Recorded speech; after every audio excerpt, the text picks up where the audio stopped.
Welcome to the Sports Geek podcast for 2015. On this week's podcast, I look back at the Sports Geek origin story and I look forward. What's your sports biz resolution? Welcome to the Sports Geek podcast, the podcast built for sports digital and sports business professionals. And now, here's your host who knows about technology and stuff. Thanks Chevy guy, Sean Callanan. Thanks, DJ Joel. That's right, my name is Sean Callanan, and like Chevy Guy, I do know technology and stuff. I wish I'd come up with that tagline before the Chevy Guy did. Welcome back. 2015 is upon us. Took a little bit of a break from the podcasting scene over the Christmas, New Year period. I hope you had a great holiday period and a great time connecting with friends and family, but now 2015 is upon us and we've got to get started. This week's podcast, a little bit different. I've had a few people ask me to dive into my story a little bit more, and I couldn't figure out a way to interview myself, but luckily enough, I was at Entrepreneur Club recently, and I was interviewed by Dom McKenna, and he pretty much grilled me on all things Sports Geek and how I got started and what I've done. Just a quick word of warning. This was a public speaking gig in a bar, and there is a little bit of explicit language. So if you've got some kids in the car or someone else is listening, you have been warned. It's not too bad. I've just gone a little bit Gary V on the speaking scene. Tonight we've got Sean Callanan. Now Sean Callanan is the sports geek, and what is really cool about Sean and his story is he is a geek. He's an awesome geek, but he's a geek in sports who took his passion for being into sports and monetized it and turned it into a very profitable business. But not only turned it into a business, he actually built an entire industry off it in Australia, the first of its kind. And Sean is now the leading sports digital strategist for the entire country. And he's got clients, the Minnesota Timberwolves. Can you take us through a few of the clients quickly before we start? We can. So I work with teams, leagues, teams, and athletes. So from a league point of view, working with guys like the FFA and A-League and the Socceroos around the World Cup. From a team point of view, in the AFL, work with the Pies, the Eagles, the Crows, the Hawks. I'm sounding very Gary Ayres-like here, aren't I? And then in the NRL, Manly, the Rabbitohs, the Storm. I think 3 out of the last 4 NRL premiers have been Sports Geek clients. That's what I lead now with at the NRL. Winning is the way to go, and you need me on board. Primarily working with teams around their digital strategy and what they're trying to do in the digital space. Right. So we might actually just roll straight into it and have a chat. I know you're going to stand. You're going to sit. I'm going to stand. That's right. I'm going to go Steve Vallis on you and never sit. Never sit down. So Steve is the proprietor of Honey Bar, and I've never seen him sit down. The Wanderer. Cool. So why don't we rip into it? Tell us, give us your background. Tell us about Sports Geek, and give us some context about who you are. Yeah. So I guess my story from a Sports Geek point of view is before I was Sports Geek, I was just a plain old geek. So anyone here who's a coder, developer in the audience, who still gets on the tools, makes their money through a keyboard, I was that for 15 years. I worked in various industries, but I was always a massive sports fan, have been for many a year, and I was always frustrated with what the IT industry delivered to the sports market. For those of you who do live in the work in the IT industry, you know there's a few cowboys out there that will deliver you a website and then just hand it to people and then run away, and the people who don't know IT and don't know web are just left with this screaming baby of a website. And I saw that in the sports industry and was frustrated as an IT guy, but also frustrated as a sports fan. So around 5 years ago, when I finished up my last gig, I dabbled in sport over about almost 10 years. So I'm the guy that gave Caroline Wilson her first TV gig. That normally loses the audience. When we did a TV show on Channel 31 with the Western Bulldogs, where we did a 4-week pilot series, effectively, like talking footy, throughout the final series, and we're all teed up to do a 22-week club TV. This is in 1998. And unfortunately, Foxtel came in and gave every club a free club TV show, and the deal fell through. All the TV shows were pretty bad, and they lasted for one season. So that was me dabbling in sport, but I was really struggling because I was working in IT. And for those of you who don't work in IT, it's really good pay. So I was well paid, and it's like, why would I want to go and start my own business when I'm getting paid too much money? And that's what I think. I think people in IT get paid too much money. Good luck to you. I know I'm not begrudging you anything, but I just thought it was overpaid. So that really stopped me from making the leap and starting Sports Geek. But 5 years ago, I decided when I finished up my last job, I thought it was time for me to give it a crack. And when I started Sports Geek, I thought I was going to be an IT consultant that would help weed out the cowboys and the poor delivery of IT into sports. And it wasn't just little guys, like it was big guys like Telstra doing terrible jobs with websites and things like that. Because I knew databases, I knew how systems worked, I knew how websites worked from what I'd done in my work experience. But when I started investigating the space, I was looking at what teams were doing both here in Australia, but also looking at the US and the UK. Both investigating it from the online point of view, but then I also went over to the States to go and sort of do what was the first Sports Geek trip, and all my friends are quite jealous because I just go over to the US and say it's a research trip. And I learnt that from the Western Bulldogs. So the way we got paid for the TV show was we went on a study trip. And that study trip included the Seattle Seahawks, the Denver Broncos, the Hamilton Tiger Cats in the CFL, the Indianapolis Colts, and we met with all these teams with executives from the Western Bulldogs. So when I started Sports Geek, I wanted to do that again. And so I went to Los Angeles, Dallas, and New York, and it was part research trip, part networking, part secret shopper. So I was going into stadiums, seeing what they were doing, seeing what wasn't being done in Australia, and also seeing what digital was being done in the stadium. So you can investigate all you can from a online point of view, but what were they doing in the stadium? So it was a real eye-opener for me, I guess extending what I already knew and sort of proving that what I was thinking was right. And then the other side of it was that this whole social media thing was happening then. So Facebook was starting to come online from a sports point of view. Like teams were starting to set up Facebook pages, teams were starting to tweet. 3 months earlier, Shaquille O'Neal gets on Twitter and starts making that a mainstream thing. And I was right in that space of I'm using all these tools, and I started then going to all the teams and saying, not only do you need to be on these platforms, you need sports geeks in these positions. So it wasn't just you need to do it, you need to have people that understand the tech and understand the nuances of using the tools, but then also have to understand the sport and the team and what it's like to be a fan. And so I was in a pretty unique situation in that space. Probably the best example of that is, I'd spent about 9 months sort of banging the drum, blogging, writing posts, scoring what teams were doing online, and it was all pretty much to build myself up to be a thought leader, I guess, is the term that gets used and bandied around today. But I was pretty much just saying, this is what I think. This is what I think teams should do. This is what I think athletes should do. This is what media outlets should do. And I was talking to TV and print and radio and teams and pretty much telling them you're doing it wrong.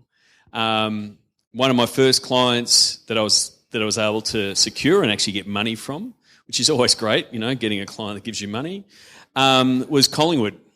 And partly, I probably had no right to land Collingwood as a client. But I went in there as a Collingwood fan. That's normally the second part where I lose the audience. So I went in there as a Collingwood fan and I said, look, you've got 50,000 Facebook fans. I'm a Collingwood member and I'm I'm disgusted with that number. Like Collingwood is, Eddie's up there spouting how many fans they had, and I said, you shouldn't have that number. You should have a better number than that. And so they are the best team in Melbourne. From a follower's point of view, and I'm not going to lose the audience, Dom. I will soon. I will. Eventually I'll lose them. So this was August 2010. And I said, look, if you do what I tell you to, because they weren't really using the platform and they weren't treating with enough respect and using it the way the fans were using it. And so I said, look, if you do what I tell you to do, we will double that fan base by the grand final. So 6 weeks away. And so I said, you've got to start using the platform the way the fans use it. You've got to give them the room to celebrate and all of those things. So really engage and show the fans that they were going to use the platform that in the same way that the fans were. So luckily, 2 grand finals later, and 6 weeks later, they hit 100,000. They hit 100,000 Facebook fans, and that was a real big win for me from a case study point of view to show them that I knew what I was talking about. I mean, yes, winning helps, and it always does. Talking to the guys at the San Francisco Giants, Brian Sarabian, he says winning is the best marketing strategy a sports team can have, and I don't disagree with him. But the thing for me is you've got to make sure, and this applies to sports, but also applies to business. You've got to make sure that your fans are ready to celebrate your wins. And that's pretty much what we're setting Collingwood up for in that instance. So getting Collingwood on board and getting Manly on board, it sort of just started, clients started, walking in the door if they're doing that in a digital form. So can I just rewind with you? So did you make the jump? Did you build this on the side and then make the jump, or did you save up enough from IT from your business that you went, stuff this, I'm going to do Sports Geek? Or did you transition? What was because a lot of people in the room, I've seen the colours coming in that transition phase or have a job that want to be an entrepreneur. Like, how did you actually do it? So it was something that I was always working on, and I never had the courage to make the leap.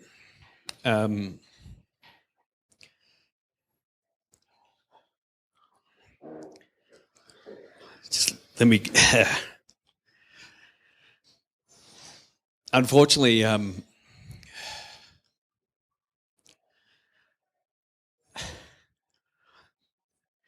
lost my wife to breast cancer in 2008. And if you don't want to have a fuck me moment and don't waste your life, that's it. So that gave me both the direction and a little bit of buffer to go, I'm going to give this a crack. And, bless her cotton socks, that's what it enabled me to do. Not everyone gets that opportunity, so I wasn't going to waste it. But it was something that I was always working towards, and it was really just that, life is too short to not go at it and go at it hard. So, yeah, I wasn't expecting to, and you didn't know that. So, and I'm not going to lie why, but yeah, Bunny allowed me to give it a kickstart and give me the kick up the bum that I needed. But now that I look back on it, and I was joking before about worrying about how much money you have and all of that kind of thing, it's all in your head. When I was in IT thinking I'm earning a lot of money and I don't want to go and start my own business, there's a lot of people in the room that have got red dots and green dots, and that was me. It was a brainwave that I had when I was having a podcast with Dom. The green dots mean you're an entrepreneur and the red dots mean you're an employee. Put your hand up if you've got a green dot and you actually pay yourself less than when you used to have a job. Okay, so, and it's because, I'm now building something, and I only know that now. I only know that on the other side of the fence. I didn't know that when I was, doing TV shows for the Western Bulldogs, that kind of thing. If I'd have known that, then, I may have made that leap earlier. So, talk about it. Tell us how what I love about your brand. I'm just going to show you his socks real quick. It's a bit weird, but have a look at this. This is passion right here. So this is a pair of socks. The socks are above the Sports Geek branded shoes. I know, I was going to mention that. I was leading downward. So if you look at these socks, that's a pair of 1989 Dominique Wilkins socks. Pull it up again and give me a little It'll shot. come up on the screen. Everyone should be using the hashtag #EntClubMelb to get on the big screen. We want to be trending. So these socks, Dominique Wilkins socks, lives and breathes it, sweats in it. And then the shoes are Sports Geek Adidas shoes, custom made. I love it. So what I like about Sean is he's very passionate about his business, but his life's his business and his business is his life. And we were talking about this on the podcast the other day. You meet some people, particularly people that work in a job that want to section their job from the project that they're working on, from their relationship, and they try to put everything into boxes. And, you can't do everything. You've got to have this elusive thing called work-life balance, which is a crock of shit. So tell us about your opinion with your life's your business, your business is your life. I'm with you on the balance. And I love the quote that Mark Boris gives in his book, What It Takes. I think it's along the lines, I'm going to mangle it. It's along the lines, if you think, if it's the grass is greener and you think running your own business is going to be great and you're going to get all this life balance, he goes, you're fooling yourself. It will consume your life. But it'll consume your life in a good way. It's not bad, but it'll consume your life. And so when people say, how long do you work? And it's like, well, I'm never not working. I will be watching Twitter and seeing what's being said while I'm watching a TV show. It's still working. Or I will be thinking about a presentation that I've got to do tomorrow and I haven't really finished it yet right now. It's all about trends for next year. They'll come to me eventually. But it is always, and this to a certain degree is working, but it's not working. It's like I don't feel like it's working. So that's where I see the work-life balance is that if you love what you're doing and you're passionate about it, it doesn't feel like work, and that's the joy of being an entrepreneur. And I hope I'm seeing nodding heads in the room and of that because you want to get up and go at it every day. Absolutely. So tell us how you've used podcasting, because that impresses the life out of me. You've used podcasting for not only Sports Geek, for Beers, Blokes and Business, which is another project, which is what you guys hit number one podcast in Australia? Yeah, we snapshotted that on iTunes the day it happened, because that's how the iTunes rankings work. It's a mysterious thing. So tell us about your one, then tell us about Beers and Blokes. Yeah, so from a podcasting point of view, so I was blogging about sports and digital and on a number of things, and I had an itch that I've been doing radio. So I do radio with ABC Grandstand with Francis, and I do on SEN. And I was putting the audio clips up on the site. It wasn't really getting much traction. And then May last year, I thought I'm going to do a specific podcast for Sports Geek, looking at the sports digital space. And one of the primary reasons is I'm shit at writing. I'm not really good at writing a blog post. The sentences don't make sense. They make sense in my head, but when you read them, not so much. Whereas as Sam says, I give good voice. I can, or my dad would say, I can, talk the leg off a chair. Real dad joke. So I started doing interviews with people around the world, with people I'd connected with, and it's been a really good way for me to, I guess, express my opinion, chat to people who are my peers or people who work in the industry around the world. And then because I started it, I went, I just got really full of myself, and I went, oh my God, people need to hear more of me. I need to get all my mates together and we'll talk about our businesses. Everyone will love that. And we're going to drink beer. So Beers, Blokes and Business started August last year, and it literally is that. It's blokes drinking beer, talking about business. And so there's 7 blokes that are in the roster. There's a few in the room tonight. And we pretty much just talk about anything related to our businesses. And what we've found looking at the stats and the downloads and things is it's the really boring stuff or the things that we think is boring that really resonate with the crowd. So some of the big topics that we've done that have done really well are facing fear as an entrepreneur. We did one on chasing invoices. That was really, it was like people go, oh, I have that trouble all the time. So as well as, growing your business, staff motivation was one that we did that really struck a chord with people because, this is why groups like this are really good. As a business owner or an entrepreneur, you don't get to talk to your employees about the problems that you're having. So you need to have a network where you can talk about it. And so the blokes was my network. And so I went, it's really, I'll be honest, it was a scam, really, for me to get all the IP out of my mates while we drink beer. So, and it's worked quite well. A few of the blokes have transformed their business and changed the way they do things from things that they've learned in the discussions. Can you put your hand up if you listen to that podcast in the room? A number of people. It's great. It's good to see the blokes put their hands up as well because it's really important that we listen to ourselves. So not only, apart from learning all your mates' tricks, yep. How have you found that platform has been in building your credibility? So it's been, terribly effective. And it's almost the best sales lead tool I have. Try calling someone up that you want them to be your client, and rather than saying, hey, can you order my services, how can I help you? Call them up and say, hey, how would you like to just talk about how awesome you are for 30 minutes to a really big audience? The amount of times I get shit yeah as an answer, actually I don't, Americans never say that, but I get a lot of people responding to say, yeah, I would like to because they want to, put themselves up on a pedestal and talk about their successes. So it's been really effective for me as far as, as a sales lead and knocking down the door. And then the other side of it is there's a lot of people who are listening that are my future clients. So, it's very niche in that it's for people who work in sport, in the sports digital realm. I mean, if you love marketing and you love sport, give it a listen.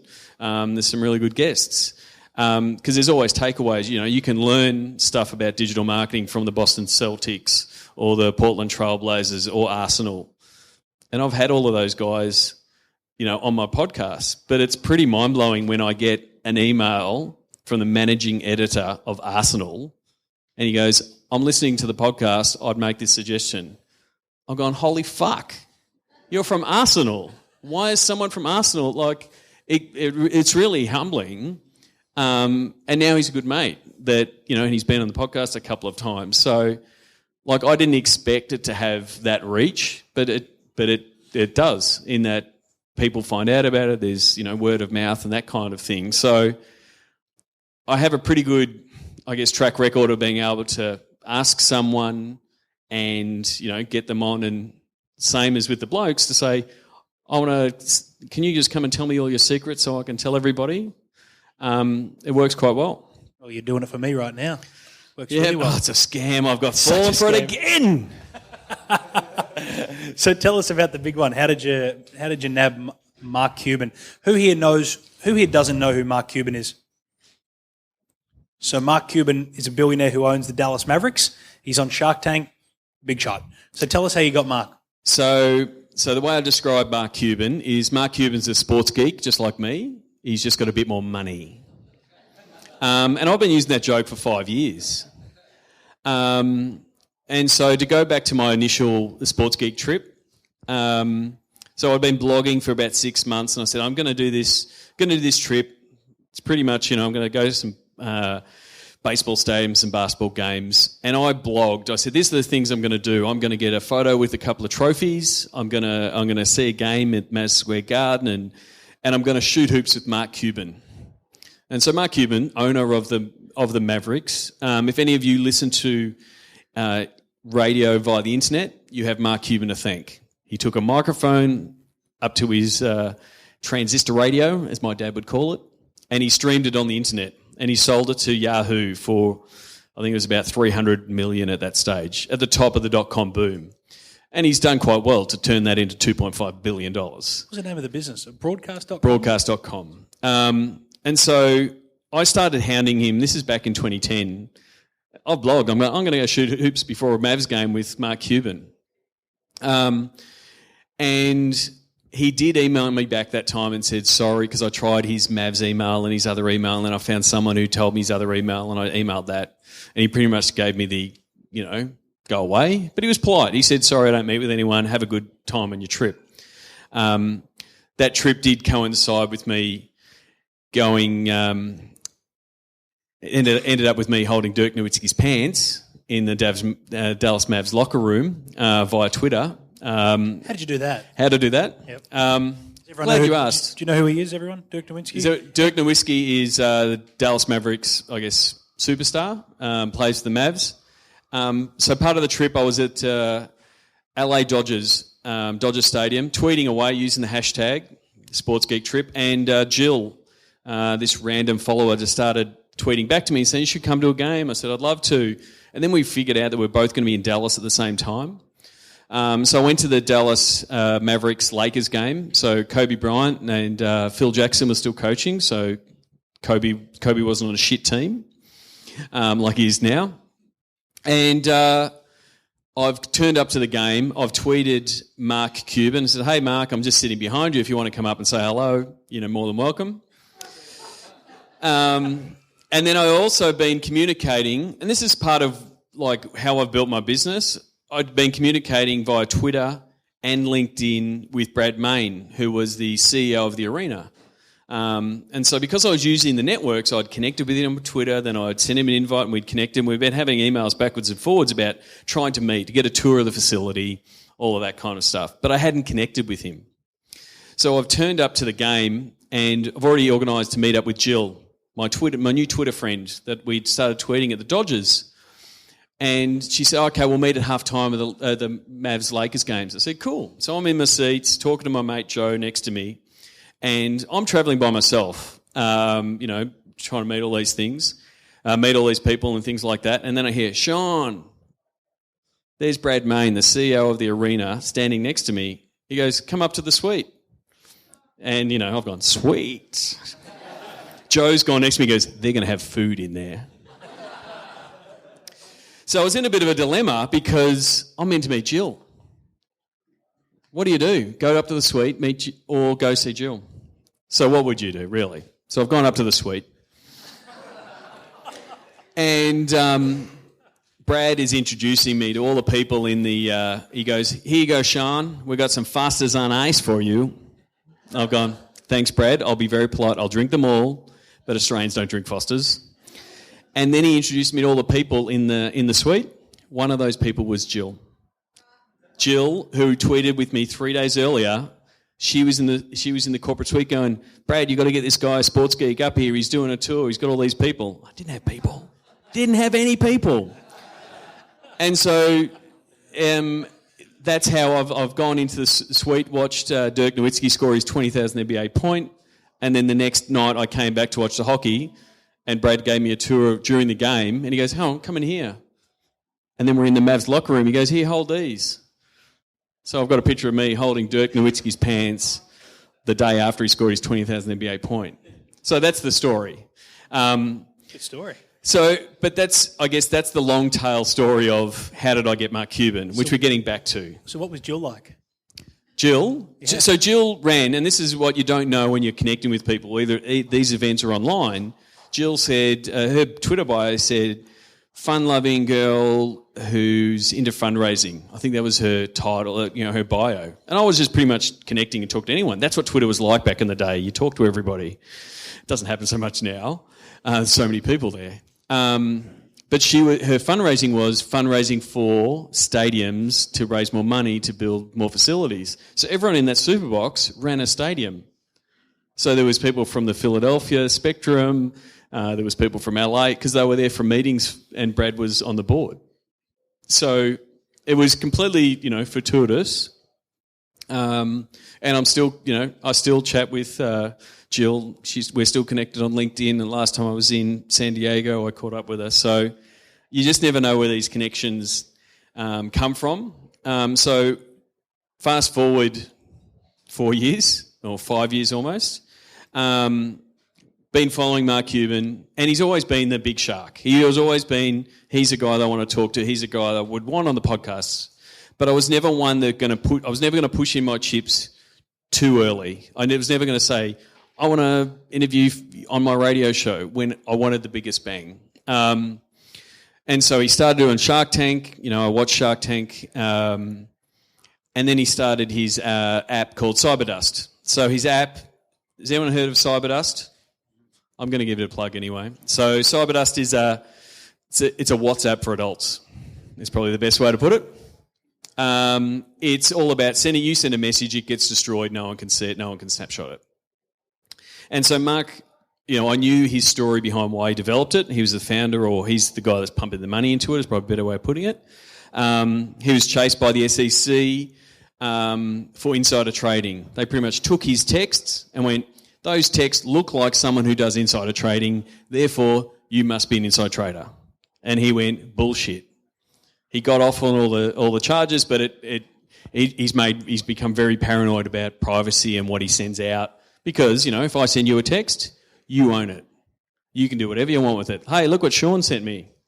And that was his concern. So he started Cyberdust.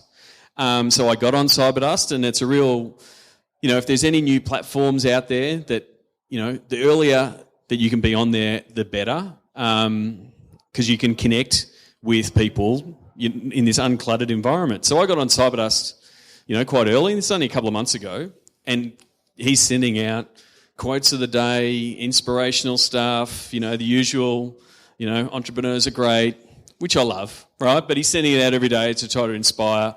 And so a couple of times I've replied back to him, hey, Mark, would you like to be on the podcast? Donuts.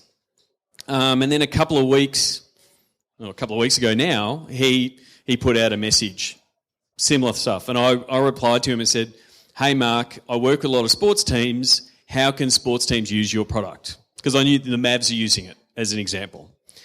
And so he's come back and he's come back with the typical Mark Cuban, bombastic, I'll tell you type response. He goes, there's more athletes than sports teams in the world using Cyberdust. And I've gone, yeah, that's cool. I'm all in for athletes. I'm telling athletes to use it. How can teams use it? I'd love to have you on the podcast. Here's who I've had on the show. And I've given him a link to my guest list. So I've had 90 people on. So Arsenal, Boston Celtics, Portland Trailblazers, that kind of thing. And so he sort of just left it there. And then he's saying, why athletes use it well. And I said, look, I'm convinced, mate. I'm telling athletes to use it. I've cleaned up enough dick pics in my lifetime. I'm the guy, when there's a dick on the internet, they call. Okay? At the moment, NRL is over-indexing over AFL, but I'm the guy they call. So I've pretty much said that to Cuban. I said, I'm the guy they call. I've seen enough. And he's gone, yeah, you know it, right? And so we're having this backwards and forwards on Cyberdust. And so then what I did to sort of lock in the deal, because they've sort of planted the seed with him, and we're having this pretty genuine conversation. I can't snapshot it because I'm on Cyberdust, so you're going to have to believe me. But I go onto Twitter and say, what do people think about Cyberdust? I'm all in for athletes, but I'm not sure about teams. And I've just tagged the Cyberdust app. I haven't tagged Cuban or anything. And a few of my friends, Mick's in the room. Where are you, Mick? He's got a camera. I shouldn't be able to... There he is over there. So Mick Russell replied, and a few other friends are asking me, what is it? How do I do it? And I'm telling them about his product on Twitter at the same time. And I've said something wrong. Like I've said, it's okay, you can send a tweet, no one can take a screenshot. And Mark Cuban has come in over the top and corrected me. And I'm like, oh, we nearly got him here. Did you do that on purpose?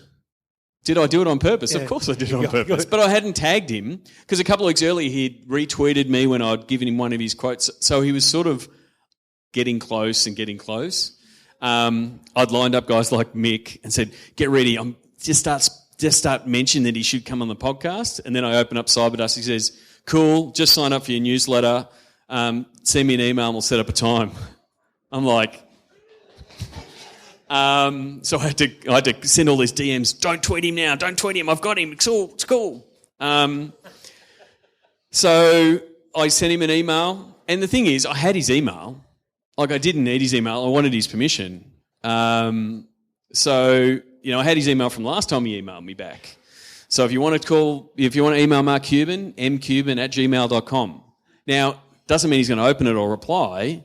You've got to give him a reason to spend his time. And I'd followed him and watched him, and he's always big on, my time is money, it's really valuable to me, that kind of thing. So I was really conscious of, I'm not going to give him something that's not worth his time.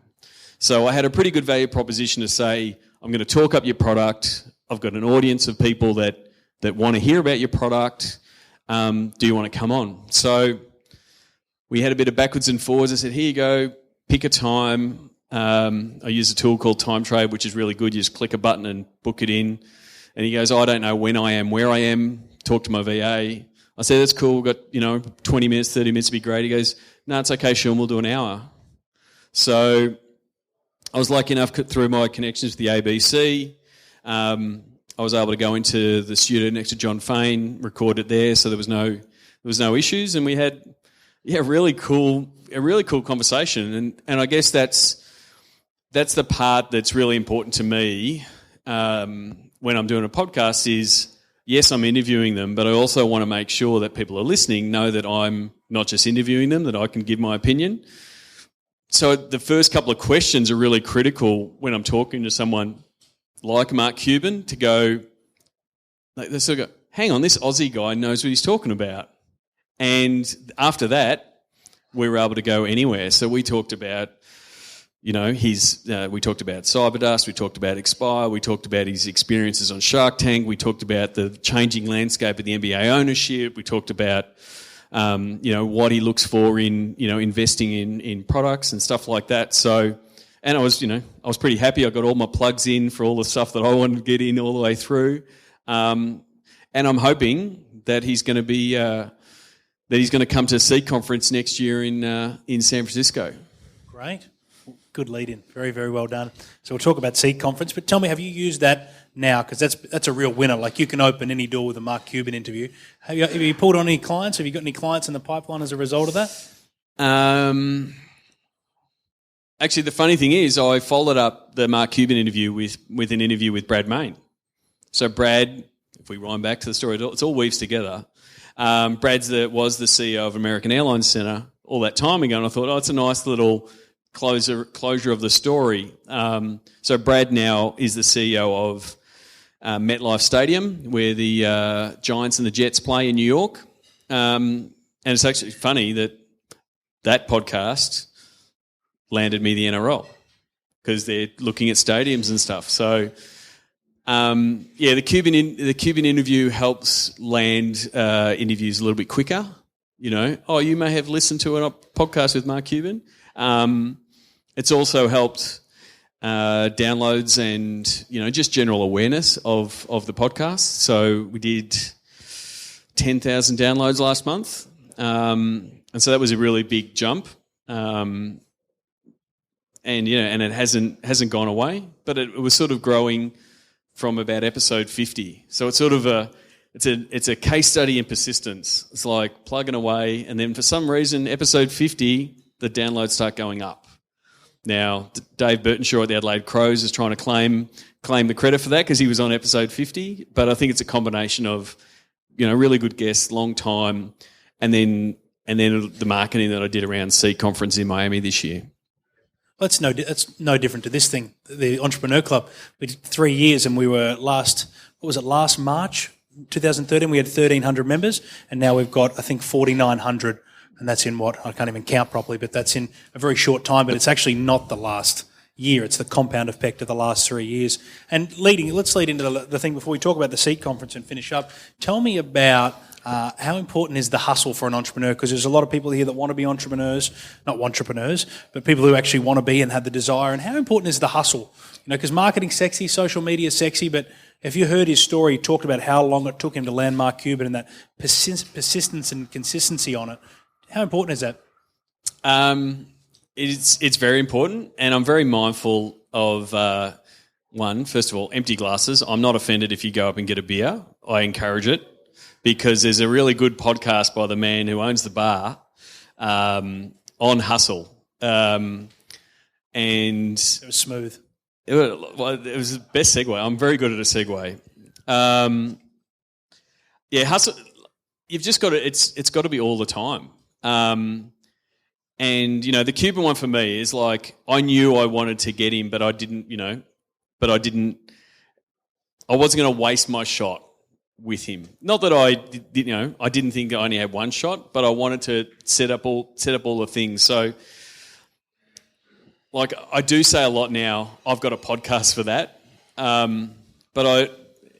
because I'm going to do that right now. The podcast we did with Will Anderson for Beers Blokes was a really good example of that, of the hustle. So Will, if you don't know, comedian, he came on and talked about the business of being funny. He didn't tell any jokes, although it was very funny. Samar and I were there, sort of interviewing him. I think how many questions did we get in, Steve? 3 questions? 2, yeah. He gave one answer in 4 parts over 20 minutes, I think. So he can talk. Yeah. Don't ruin the no more cheap sheet stuff. It wasn't intimating to start talking. But one of the things, so one-way showman here, like shut up you blokes, pretty much. But pretty much what he was describing of his hustle and I guess it's something that I'm sort of doing a little bit, is he doesn't know which thing is going to come off. So for him, it was, Gruen, right? He did not know Gruen was going to be this massive juggernaut of a TV show. So he describes his life and his entrepreneurial life as spinning plates. And there's a lot of hustle in keeping all those plates spinning. And so for me, podcasting, spinning plate. Working with clubs, spinning plate. Working with leagues, spinning plate. So the hustle is running up and down and keeping all those plates spinning, but it's really important because the one over here that you keep going becomes something bigger. And to a certain degree, that's what Beers Blokes became.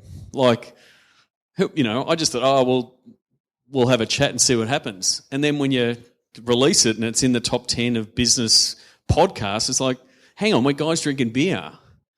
But, what we're talking about, the honesty that the beer brings, becomes pretty entertaining.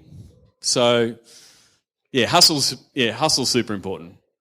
So what we'll do, tell us quickly about the SEAT conference, and then I want to take you into social media and we'll wrap up. So tell us about SEAT and your involvement in that and how it's helped you pioneer what you're doing. So SEAT conference is Sports, Entertainment, Alliance and Technology. So it's right in my wheelhouse. It's exactly what I am. And I spoke at a conference in 2010. I was one of the only Australians on the bill at a conference in Sydney in New Zealand. And Christine Stoffel was also speaking in that conference. And I've got off the stage, one of my first speaking gigs, telling people, this is what social media is in sport. And she goes, you're great, you should come to my conference next year in Los Angeles. It was pretty much the same response as the Arsenal one. What? You want me to be in... And so I just pretty much wrote it off and went, can't be serious, like I'm just starting. But then fast forward 12 months, one of the guys who was speaking at that conference was Ted Johnson from the Minnesota Timberwolves. I sold him a product based on a demo in a keynote presentation, hadn't built it. I said, this is what I'm going to build, it's going to be really good, you want to do it? He said, yes. Which is, always ask, which is one of my, I'm going back to that tenet next year, always be asking.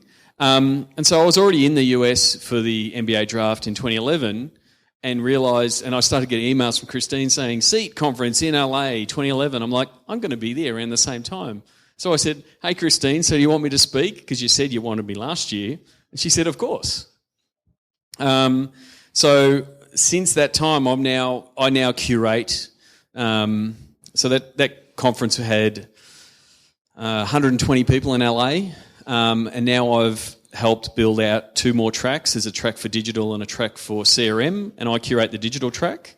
There were 700 people in Miami this year, and next year is going to be in San Francisco. So it's been massive from my brand building point of view. I mean, it's effectively my marketing budget. I go over to the States and I talk, and then people come back and go, "How was America?" And it's like, it's awesome. But I do make it very hard for myself sometimes when I go to seat. So last year in Kansas City, I went. Was it 6 weeks before seat? I think 6 weeks before seat, I tore my Achilles. Which, if I don't suggest ever doing. It is like getting shot in the back of the leg. So I was in a moon boot last year, and so everyone was making fun of me. I was hobbling around. My son was quite happy because he became my intern and he carried my bags and got stuff for me. But as a 15-year-old getting a free trip to the States, he was pretty happy. And so this year I went to Miami, fully healed, and I was set to do the opening keynote with Christine to welcome everybody to the conference on the Sunday. Arrived there on the Thursday. Did a bit of sightseeing with my son. He'd done enough good work to be able to go to Miami. It's a pretty big draw for a teenage boy to go to Miami. Friday night I was meeting with some people and chatting to them about the travel and all things like that, and then my voice... lost my voice completely. For someone who gives good voice, terrible. So I hadn't seen Christine yet. Later that night, I went up to see her. I said, "You can imagine."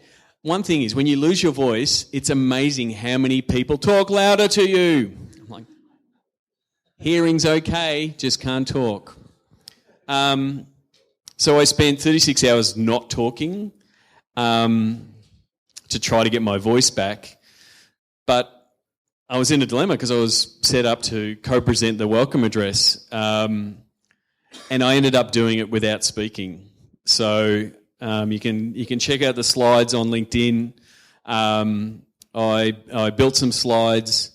It was a bit of interpretive dance and a few jokes on PowerPoint. But I did 40 minutes of non-talking with slides that say, "Sorry, I only had one job. I've got an Australian accent. I sound like this guy," with pictures of Hugh Jackman. I had live tweets planned in the audience. I said, here I am, the tweet guy, asking people to use the hashtag. And one of my friends from the Detroit Red Wings was already keyed up with a tweet, so it came up, "Gee, Sean Callinan's rocking the keynote. He should speak less often." So I got all my gags that I wanted to get out, and then 40 minutes in, they were taking a shot of the room with one of those panoramic 360-degree things, and I had everyone up who was showing how many times they'd been to seat. So it was my fourth, I'm holding up. And I had these slides planned down to the second, because I'm like, I've got nothing. Like, I literally was like, had nothing. About half an hour before my voice started to come back, but I wasn't trusting it enough for 40 minutes.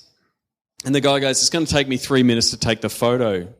I'm like, "I haven't got gags for the 3 minutes of the photo." So he starts taking the photo, and I've gone, "All right, come on, everybody, smile. This is going to be the internet." And I hadn't spoken for 40 minutes. And they're like, "Hang on, this Australian's just pulling our leg this whole time." So I was able to get through the last 5 minutes of the welcome address. Everyone was like going, you can look at the photo because there's people going. So, luckily enough, my voice came back enough to do my panels and stuff for the next couple of days. But yeah, it's been really integral to what I do, and I guess my brand is probably a way to put it. To be part of Seek. Right. So in wrapping up, we'll do a question Q&A in a bit. So in wrapping up, tell us where you think, because you're really good at social media. It's very impressive. You and Steve, and quite plug. And so tell us about where you think social media is going. If you could say that in 2 minutes. In 2 minutes. 140. Give me 140 characters. Come on. Go. Keep it on. So Yeah, it is. It is changing. Advertising is, don't bemoan it, embrace it. Facebook ads is the way to go if you understand who you're targeting, and not to. And my main thing, so I'm a big believer in the Facebook ads. They're doing a great job, one, pushing out my content and reaching the people I want to reach. From a Twitter point of view, it's still about connecting. People want to connect with the person, not the brand. That's why I have, Sean Callanan account, and Sports Geek account. People want to talk to me, and I still think that's how Twitter is. It still needs to grow a lot, and I think some of the changes they've made recently will be important. But I think, go back to your focus on why you're doing it, and don't steer away. Don't veer away from that. So if you're trying to sell, make sure you can, have that as a really key metric for you. Don't get caught up in talking a lot about and creating community about something if you're not going to sell. And that's where the ad stuff's really key, because you can, sell tickets to events, sell tickets to games, sell merchandise, get that message across. But the main thing is to use the bloody platforms. The amount of people that I talk to that don't use the platforms and don't know all the idiosyncrasies is the main issue. Like, you want to make the mistakes on your personal account, not on a big brand account. And like Gary Vaynerchuk says, it's a marathon, not a sprint, right? Yeah. I mean, Gary's a great example. You tweet Gary Vaynerchuk, he'll reply. It's him. So if he can do it, it's not that hard. If the Los Angeles Dodgers with 1 million followers, like, their aim is to reply or favourite every single positive tweet from the Dodgers, if they can do it with one guy, it's not like they got teams, then there's no real excuse for me for any business doing it. And the thing is, that's the advantage that small business has. If you read Steve Simonetto's book, like, you've got that, you've got the opportunity to be nimble and agile that big business can't. That's the advantage that small business has. What's the name of the book? The book, Great Fragmentation, buy it in all good bookstores. Even the bad ones held it. Awesome. All right, well, let's give Sean a round of applause. Sign up for the Sports Geek News at sportsgeekhq.com/SGN. Thanks again to Don McKenna from Entrepreneur Club. As I've said before, meetup.com. Check out meetup.com in your area and see what meetup groups are out there. Dom's done a terrific job with the Entrepreneur Club and in sort of following the lead of seeing meetup.com. And I reckon it's an underground social network for mine. Really great way to network. I've started a Sports Business Melbourne meetup group. So if you're in Melbourne, my hometown, I'm going to keep calling it the sporting capital of the world. And you'll understand when I explain what's the sporting events that are going to happen in Melbourne in January alone in the next couple of weeks. It's why it is. I still consider it the sporting capital of the world. I know I'll have an argument with guys like Richard Clark in London, but I'm happy to have that argument many, many times. But check out the Sports Biz Melbourne. We've got Asian Cup tournament starting on Friday. The Cricket World Cup starting soon. The Australian Open, the tennis. I've had the guys from Tennis Australia on the podcast previously. It's going to be a busy January here in Melbourne. So one thing I just wanted to do to wrap up this podcast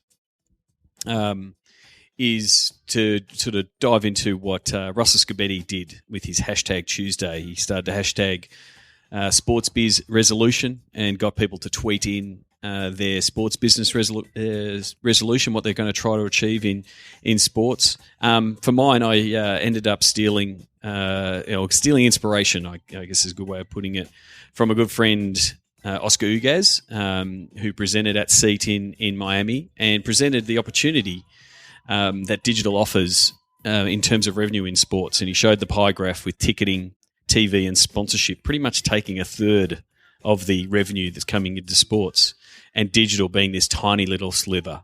The opportunity is there to keep growing that. And that's been my New Year's resolution for the last 5 years. It's going to be something that I continue to do. And I know it's not a resolution that I'm going to give up by January 8. much like, going for a run or eating healthier and things like that always get pushed by the wayside. So, one, let us know. Send out a tweet. Make sure Russell sees it. He might update the Storify that he has there on thebusinessofsports.com. Love to hear from that. And then another thing I wanted to do that it worked really successfully with the first Beers Blokes Business podcast of 2015. I pretty much just asked for listener feedback and said, this is what I'm planning for the podcast. So same goes for you, the Sports Geek podcast listeners. I'd love to hear on one, what you like about the podcast, what you don't like about the podcast, what you want to hear more of, what you want to hear less of, what type of guests you want, that kind of thing. What guests you connect with, which guests should I talk longer to because I didn't get through everything that you wanted. And the best way to do that is to send me an email. How old school is that? Sean at sportsgeekhq.com. You can misspell my name. I won't be offended. Every version of Sean will get through. But extra points if you spell it correctly. S-E-A-N. The only way to spell Sean, if you did not know. Send me an email. If you want to put up an iTunes review because you listen and you realize you haven't put up an iTunes review for the Sports Geek podcast, simply go to sportsgeekhq.com/iTunes and it will take you straight to the iTunes store. And one last thing, if you are planning to go to SEAT in San Francisco, I'm meeting with Christine Stoffel later in the week. I've had some early emails backwards and forwards because Christine's a lot like me. She's always working. Ticket sales are strong, and we will be putting up the sold out sign. So for those of you who are in Australia and New Zealand and want to come over and go to SEAT, please contact me. One for the pre-SEAT tour that I'm planning, but also I want to get as many in Australia and New Zealanders there because I think there's a wealth of knowledge in Australia and New Zealand. And if you listen back to the podcast with Shane Harmon, when we talk about Australia and New Zealand effectively being a beta platform for bigger markets, because you can see the trends happening here. So, SEAT 2014. Secure your tickets, and again, send us a tweet. Tell us you're coming. Tweet SEAT Conference and tell us you're coming. We'd love to put you on a list and know that you're on your way. So that's it from me. Please send me an email, Sean at sportsgeekhq.com, with any feedback from the podcast, or even you might need my help. I'm always available to do a workshop, brainstorm, help you with your content, help you with your strategy, help you reach your sponsors. That's what I do when I'm not doing a podcast with clients around the country. So please, you can also send me an email and get me work. That'd be a great way to start 2015. Anyway, that's enough from me. I will talk to you next week. Got a good guest coming up, mate. I'm just going to confirm it, so I won't pre-announce it now. And look forward to a big 2015. Check out which teams work with Sports Geek at sportsgeekhq.com/clients. Find all Sports Geek podcasts at sportsgeekhq.com/SGP. Like the Sports Geek podcast? Find us on facebook.com/sportsgeek.